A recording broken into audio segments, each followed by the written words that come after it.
Сәлем арна көрермендері, қазақша тілді арнаның дамуына үлес қосып, тіркеле кетіңіздер. Алматы полиция кәсіпкер Рамиль Мұхараповтың үстінен қылмыстық іс қозғады. Бұл туралы журналист Күлтегін Аспанұлы Facebook парақшасында жазды деп хабарлайды Адырна тілшісі.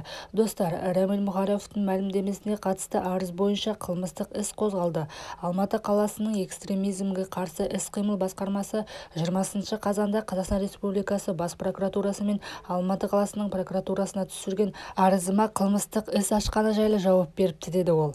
Айтуынша, құзырлы орган Қазақстан Республикасының қылмыстық кодексінің 174 бабының әлеуметтік, ұлттық, рулық, нәсілдік, тектік, топтық немесе діни алауыздықты қоздыру бірінші бөлігімен сотқа дейінгі тергеп-тексеруді бастаған. Бұл айыптың жазасы заңда 3 нұсқада көзделген: 2000 немесе 7000 айлық есептік көрсеткіште айыппұл, немесе 2-де 7 жыл аралығында бас бостандығын шектеу немесе айыру. Айыпты деп танылса, сот мән-жайды ескере отырып, осы үшеудің біреуін таңдайды, деп сөзін толықтырды журналист.